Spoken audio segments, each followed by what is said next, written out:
বিয়লি খবৰলৈ স্বাগতম আৰু ষ্টুডিঅ'ত মই পাপৰি।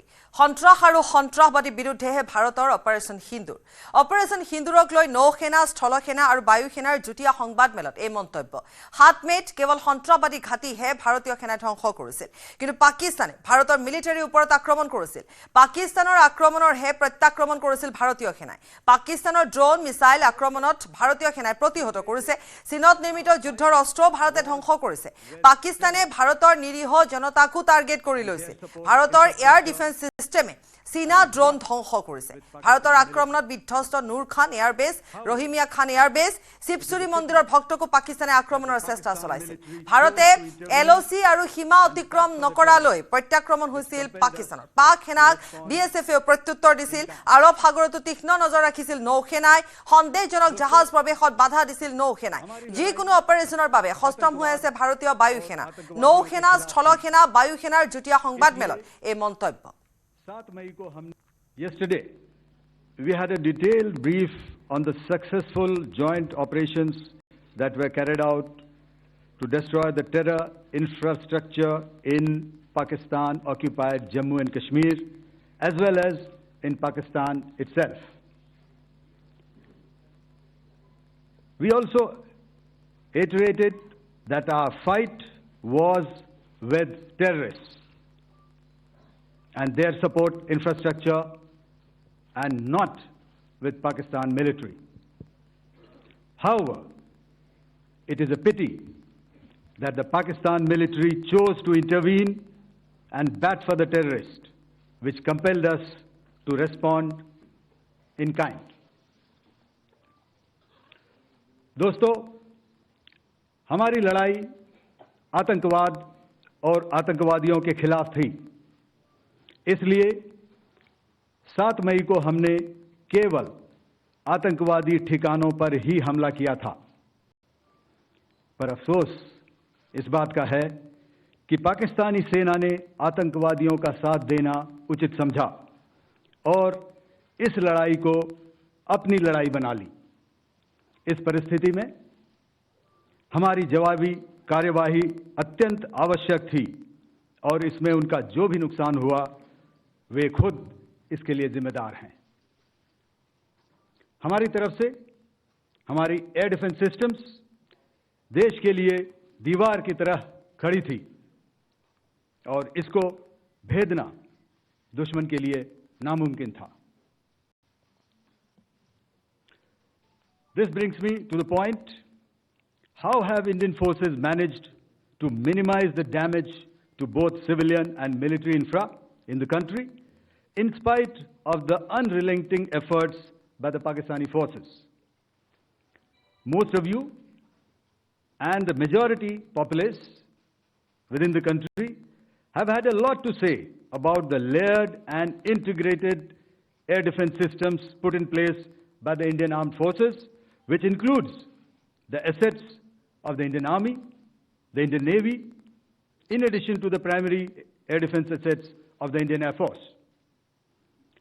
As you all are well aware, this robust AD system comprises of a large variety of multi-layered AD sensors and weapon systems, from point defense weapons like the low-level air defense guns, shoulder-fired manpads, and short-range surface-to-air missiles or SAMs, to area defense weapons like the air defense fighters and longer-range surface-to-air missiles within our inventory.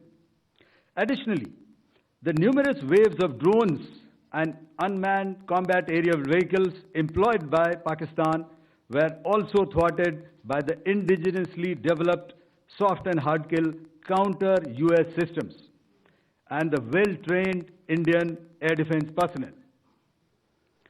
All this was brought together as an efficient and effective AD environment by the Integrated Air Command and Control System or the ISCCS of the Indian Air Force. हमें air defence operation सिंदूर के air defence की कार्रवाई को एक context में समझने की आवश्यकता है। मैंने आपको कल बताया था कि पिछले कुछ सालों में आतंक की गतिविधियों का कैरेक्टर जो है उसमें कुछ बदलाव आ रहा था। अब हमारी मिलिट्री के साथ साथ मासूम सिविलियंस जो कि अपना बचाव करने में विफल थे, उन पर भी हमले हो रहे थे। 2024 में जम्मू सेक्टर में शिवखोरी मंदिर को जाते हुए यात्री और इस साल अप्रैल में पहलगाम में मासूम पर्यटक इस खतरनाक ट्रेंड के विशेष उदाहरण हैं। पहलगाम तक पाप का ये घड़ा भर चुका था। उसके बाद जो हुआ उसके बारे में हम कल विस्तार में बातचीत कर चुके हैं। क्योंकि आतंकियों पर हमारे सटीक हमले लाइन ऑफ कंट्रोल और इंटरनेशनल बाउंड्री को पार करे बिना किए गए थे, हमें पूरा अंदेशा था कि पाकिस्तान का वार भी बॉर्डर के उस पार से ही होगा। इसलिए हमने अपनी एयर डिफेंस की पूरी तैयारी पहले से ही कर ली थी। हमारी इन्वेंट्री में शामिल counter manned aerial systems, electronic warfare के साधन और एयर डिफेंस वेपन्स का इंडियन एयरफोर्स के इसी प्रकार के सिस्टम्स के साथ एक अनोखा मिश्रण किया गया। इसलिए आपने देखा कि जब जब पाकिस्तान एयरफोर्स ने हमारे एयरफील्ड्स और लॉजिस्टिक इंस्टॉलेशंस में 9 और 10 मई की रात को लगातार हमले किए, वो इस मजबूत एयर डिफेंस ग्रिड के सामने विफल हो गए। आपके सामने इस ग्रिड को एक तरीके से दर्शाया गया है।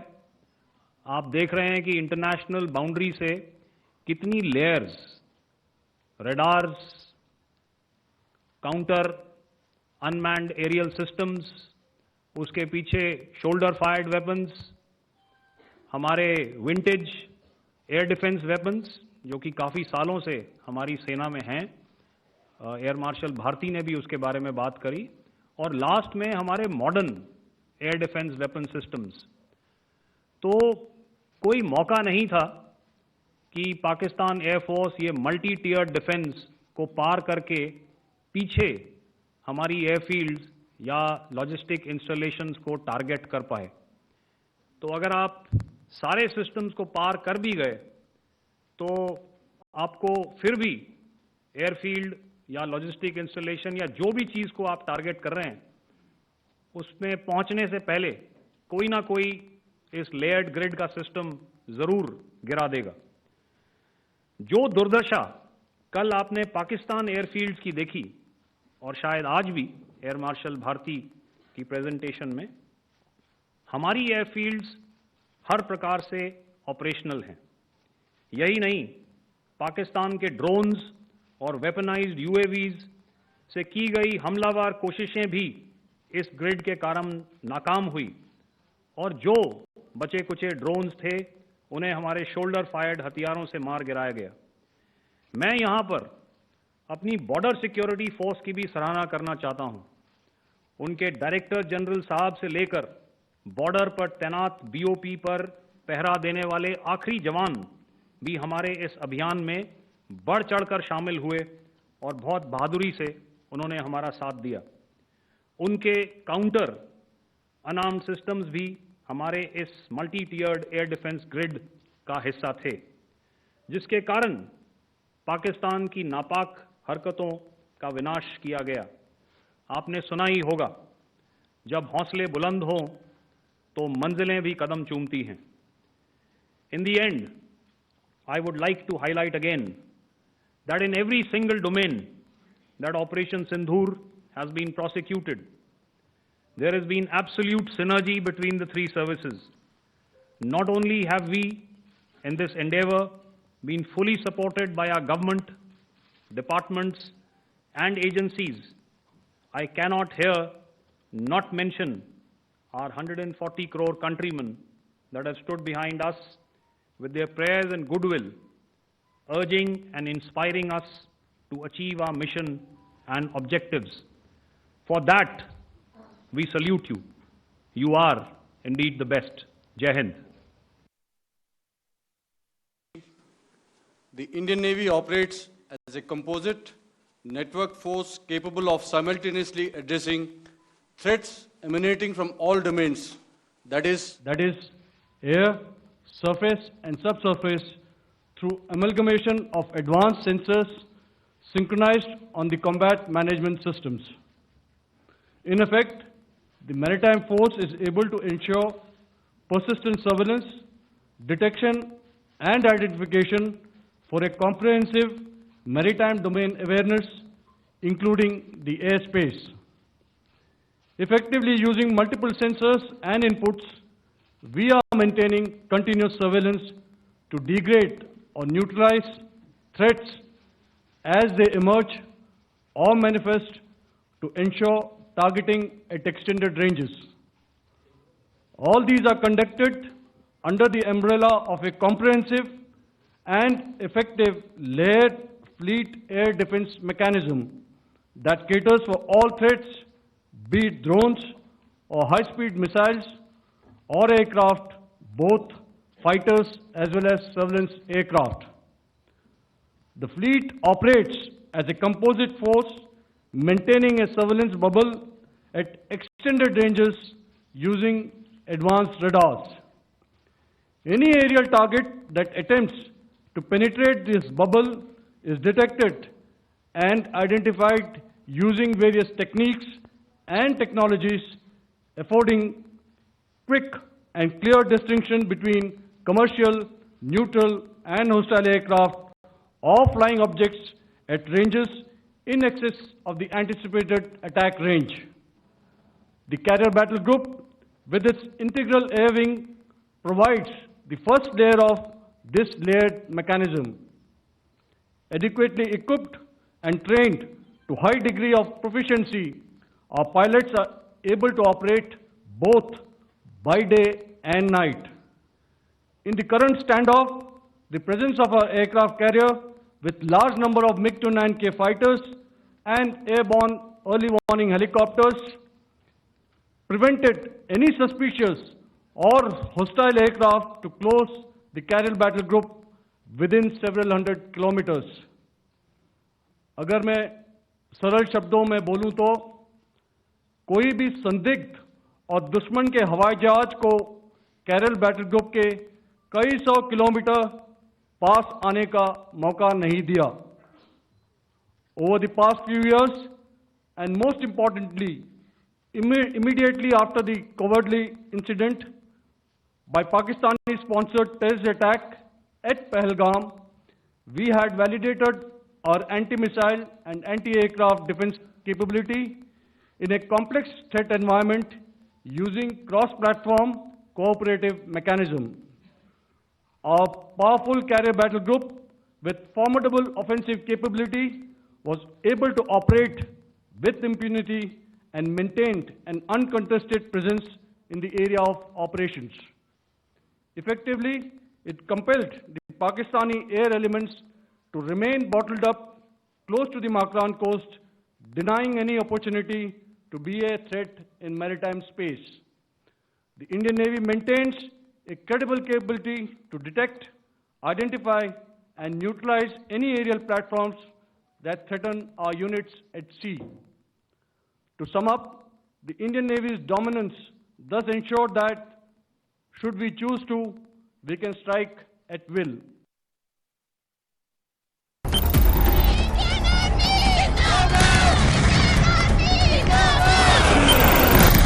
मैं इंडिया के लिए जान देने के लिए मैं तैयार हूं. बंदूक पकड़ा दी जाए. ओके आएंगे.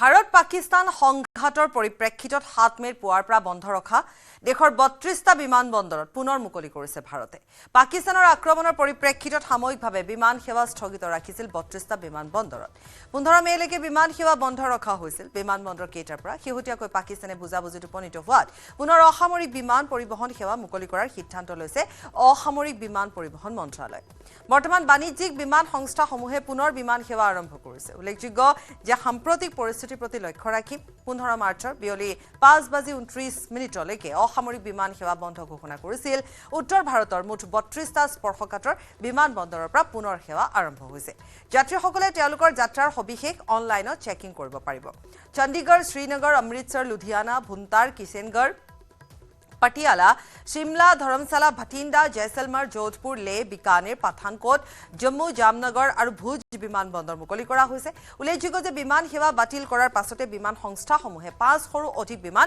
বাতিল কৰিবলগীয়া হৈছিল বহুকেইটা বিমান সেৱা প্ৰতিষ্ঠানে যাত্ৰীসকলক টিকটৰ ধন ঘূৰাই দিছিল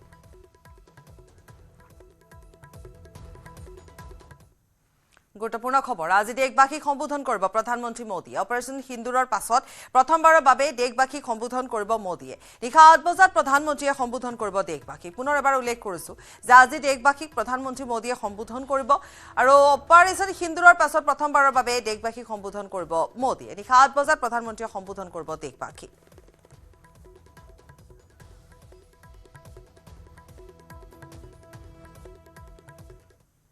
ইফালে যুদ্ধ বিৰতিৰ পাছতো ঘনে ঘনে বৈঠকত মিলিত হৈছে প্ৰধানমন্ত্ৰী মোদী প্ৰধানমন্ত্ৰী বাসগৃহত তিনি সেনা প্ৰধানৰ সৈতে প্ৰধানমন্ত্ৰী বৈঠকত উপস্থিত আছে প্ৰতিৰক্ষা মন্ত্ৰী ৰাজনাথ সিং বিদেশ মন্ত্ৰী এছ জয়শংকৰ বিদেশ সচিব বিক্ৰম মিশ্ৰী ৰাষ্ট্ৰীয় নিৰাপত্তা উপদেষ্টা অজিত ডোভাল চিডিএছ অনিল চৌহান পুনৰ এবাৰ কৈছো যুদ্ধ বিৰতিৰ পাছতো ঘনে ঘনে বৈঠকত মিলিত হৈছে প্ৰধানমন্ত্ৰী মোদী প্ৰধানমন্ত্ৰী বাসগৃহত তিনি সেনা প্ৰধানৰ সৈতে প্ৰধানমন্ত্ৰী বৈঠকত উপস্থিত আছে প্ৰতিৰক্ষা মন্ত্ৰী ৰাজনাথ সিং বিদেশ মন্ত্ৰী এছ জয়শংকৰ বিদেশ সচিব বিক্ৰম মিশ্ৰী ৰাষ্ট্ৰীয় নিৰাপত্তা উপদেষ্টা অজিত ডোভাল চিডিএছ অনিল চৌহান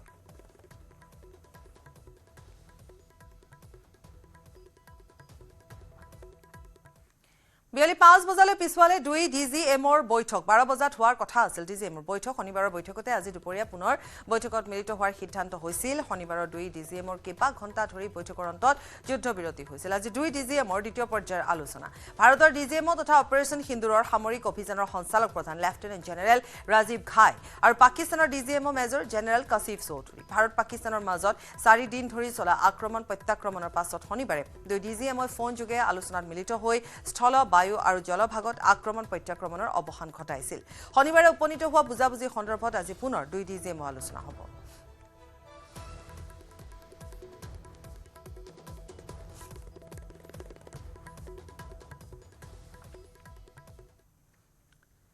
ভাৰতীয় সেনাৰ অপাৰেচন সিন্দুৰক লৈ বিজেপিৰ ৰাষ্ট্ৰীয় মুখপাত্ৰ সম্বিত পাত্ৰৰ সংবাদমেল অপাৰেচন সিন্দুৰৰ জৰিয়তে ভাৰতীয় সেনাই অদম্য সাহসৰ পৰিচয় দিলে সীমান্ত পাৰ হৈ পাকিস্তানত প্ৰৱেশ কৰি 9টা সন্ত্ৰাসবাদী ঘাটি ধ্বংস কৰিলে ভাৰতীয় সেনাই ইয়াৰ লগতে পাকিস্তানৰ 11টা বিমান কোঠ ধ্বংস কৰিলে ভাৰতে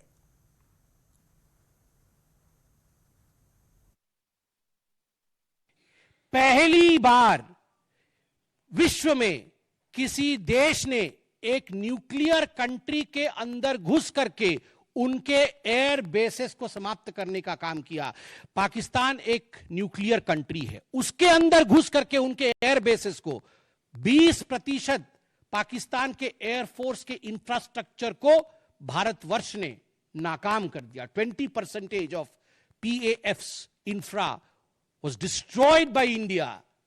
Just imagine, एक न्यूक्लियर कंट्री है उसमें घुसकर मारना ये अपने आप में पूरे विश्व में पहला इंस्टेंस है और भुलारी एयरबेस में 50 PAF पाकिस्तान एयरफोर्स के जवान मारे गए जिसमें स्क्वाड्रन लीडर उस्मान यूसुफ भी मारे गए कुल मिलाकर के 9 आतंकी ठिकाने 11 एयरबेस 100 से अधिक आतंकी 50 जवान और अपनी इज्जत यह पाकिस्तान ने खोया है অসম্ভৱক সম্ভৱ কৰি সিন্ধু জলসন্ধি বাতিল কৰিলে ভাৰতে জিলাম আৰু সেনাব এতিয়া সম্পূৰ্ণৰূপে ভাৰতৰ অধীনত সিন্ধু জলসন্ধি বাতিল ফলত ভাৰতৰ কেইবাখনো ৰাজ্যই ইয়াৰ সুফল লাভ কৰিব পূৰ্বে পাকিস্তানৰ সৈতে হোৱা যুদ্ধত সিন্ধু জলসন্ধি বাতিল কৰিবলৈ সমৰ্থ হোৱা নাছিল বুলি সংবাদমেলত মন্তব্য কৰে সম্বিত পাত্ৰই ये जो ऑपरेशन सिंदूर है इसका एक मिलिट्री पोर्शन है तो एक नॉन मिलिट्री पोर्शन भी है। और नॉन मिलिट्री पोर्शन में सबसे बड़ी बात इंडस वाटर ट्रीटी, जो सिंधु नदी समझौता 1960 का था, उसे स्थगित किया गया, अबेयंस में रखा गया। आप सभी जानते हैं लगभग 90% पाकिस्तान जो है इसी पानी पर निर्भर करता है। लगभग 80% उनका जो कृषि है इस पानी पर निर्भर करता है। इस पानी को यदि रोक दिया जाए तो पाकिस्तान की 1/4 जीडीपी गिर जाती है। इस पाकिस्तान को अगर इस पानी से वंचित रखा जाए तो पाकिस्तान के हालात वैसे होंगे कि उनकी जीडीपी लुढ़केगी, कृषि लुढ़केगा। केवल कृषि और जीडीपी नहीं, उनके पावर कट्स होंगे और इस प्रकार का माहौल पाकिस्तान में पैदा होगा कि पाकिस्तान एक फ्रजाइल स्टेट के रूप में, अभी भी फ्रजाइल है, और फ्रजाइल स्टेट के रूप में वो सामने आएगा। झेलम और चनाब अब संपूर्ण रूप से भारत सरकार के अधिकार में है, अधिकार क्षेत्र में है। और जिस प्रकार से यहां हम बांध बनाने की और रिवर को आगे बढ़ाने की बात कर रहे हैं, नए रिजर्वॉयर, इरिगेशन और हाइड्रो पावर से जम्मू कश्मीर, लद्दाख, पंजाब एवं हरियाणा, इन राज्यों को बहुत फायदा मिलने वाला है। यह कहा गया कि पानी और खून एक साथ नहीं बहेगा। मित्रों, जरा सोच के देखिए, 50 वर्षों तक जो संभव नहीं हुआ था, किसी भी युद्ध में यह संभव नहीं हुआ था कि इंडस वाटर ट्रीटी को रोक दिया जाए। जो संभव नहीं हुआ था वह असंभव काम संभव हुआ इस बार। ভাৰতত আক্ৰমণৰ চেষ্টা কৰাৰ ফলত আন্তঃৰাষ্ট্ৰীয় মহলতো পাকিস্তানক অকলশৰীয়া কৰিলে ভাৰতে। সংবাদমেলত এই মন্তব্য কৰিছে বিজেপিৰ ৰাষ্ট্ৰীয় মুখপাত্ৰ সম্বিত পাত্ৰই।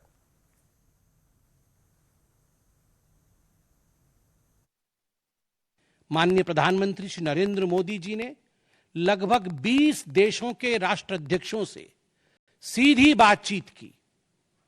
How to isolate Pakistan, how to fight against terrorism. और सबसे बड़ी बात है, तमाम देशों ने भारत का समर्थन किया। सऊदी अरब, यूएई, यूएस, आप सोचिए, इस्लामिक वर्ल्ड के बड़े देश हैं सऊदी अरब और यूएई, इन्होंने भारतवर्ष का पूर्णतः समर्थन किया। जिस समय पहलगाम का हमला हुआ था, माननीय प्रधानमंत्री सऊदी अरब में थे। सऊदी अरब के अपने दौरे को जब वो छोड़ के आए, तब उनको वहां एश्योरेंस दिया गया कि आप जाइए, हम आपके साथ खड़े हैं, वी सपोर्ट यू, हम टेरर के खिलाफ आपके साथ कंधे से कंधा मिला के लड़ेंगे। Pakistan was isolated. ये जो नॉन मिलिट्री एक्शन लिया गया, आज मैं कहना चाहता हूं कि 50 वर्षों से भी अधिक समय तक जो टूल्स कभी इस्तेमाल नहीं किए गए थे, जिस क्षेत्र में भारतवर्ष कभी नहीं गया था, वह टूल्स इस्तेमाल किए गए और अपने आप में भारत के लिए यह बहुत बड़ी बात है। পঞ্চায়ত নিৰ্বাচনত অভূতপূৰ্ব বিজয় সাব্যস্ত কৰিলে বিজেপিয়ে। বিয়লিলৈ সম্পূৰ্ণ ফলাফল পোহৰলৈ আহিব। বিধানসভা নিৰ্বাচনতো একে ধাৰা অব্যাহত থাকিব। বিধানসভা নিৰ্বাচনত 95খন আসন আশা কৰিছো। বৰঝাৰ বিমানবন্দৰৰ সমীপৰ ভিআইপিৰ অৰ্থাৎ গুৱাহাটী মেৰিয়ট ৰিজৰ্টৰ ভূমি পূজন অনুষ্ঠানত অংশগ্ৰহণ কৰি মন্তব্য কৰিলে মুখ্যমন্ত্ৰী হিমন্ত বিশ্ব শৰ্মাই।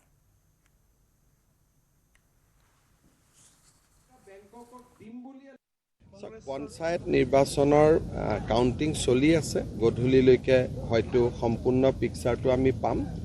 জিলা পৰিষদত বিজেপিয়ে 300খনতকৈও অধিক আসন দখল কৰাৰ পথত আগবাঢ়িছে আৰু মই ভাবোঁ যে এটা কেতিয়াও নোহোৱা খুব সুন্দৰ ৰিজাল্ট এটা বিজেপি দলে কৰিব পাৰিব। কিন্তু আনুষ্ঠানিকতা এতিয়াও বাকী আছে কাৰণে গধূলি আমি দলৰ অফিচত, পাৰ্টি অফিচত ৰিজাল্ট দিয়াৰ পিছত লগ পাম। তেতিয়া গোটেই ইলেকশ্যনৰ ৰিজাল্টটো আপোনালোকক আমি ভাল কৰি ব্যাখ্যা কৰিব। গৌৰৱ গগৈৰ পাকিস্তান লিংক সন্দৰ্ভত পুনৰ সৰব মুখ্যমন্ত্ৰী। 10 ছেপ্টেম্বৰৰ আগত এছআইটিয়ে সম্পূৰ্ণ কৰিব তদন্ত। তদন্তৰ পিছত চৰকাৰে ব্যৱস্থা গ্ৰহণ কৰিব। বিষয়টোৰ সম্পৰ্কত যোৱাকালিও মই কৈছোঁ আৰু খুব বেছিকৈ কৈ থাকিলে ব্যক্তিগত কাজিয়া যেন হৈ যায়। গতিকে আমি 10 ছেপ্টেম্বৰৰ আগত মই যি কৰিব লাগে জনাম, কিন্তু খুব বেছি ব্যক্তিগত পৰ্যায়লৈকে যোৱাটো উচিত নহয়। নিৰ্বাচন হ'ল, যিটো মই অসমৰ ৰাইজক প্ৰতিশ্ৰুতি দিছোঁ যে 10 ছেপ্টেম্বৰৰ ভিতৰত SITয়ে নিজৰ কাম সম্পন্ন কৰিব, এইটো কৰিব। কিন্তু সদায় একেটা বিষয়ৰ ওপৰতে প্ৰতিক্ৰিয়া দি থকাটো ভালো নহয়, প্ৰয়োজনো নাই।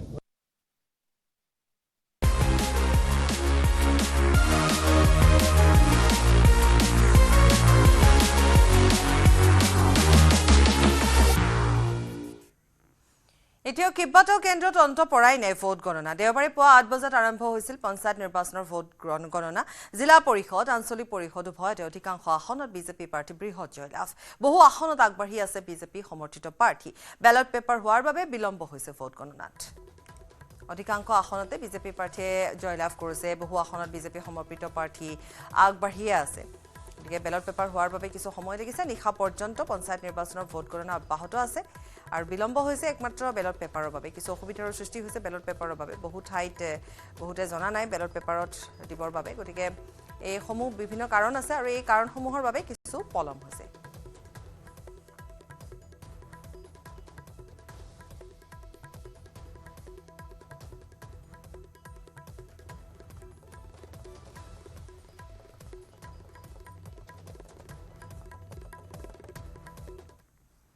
আৰু ইয়াৰে সৈতে এতিয়া বাতৰিৰ পৰা বিদায় লৈছোঁ। নমস্কাৰ।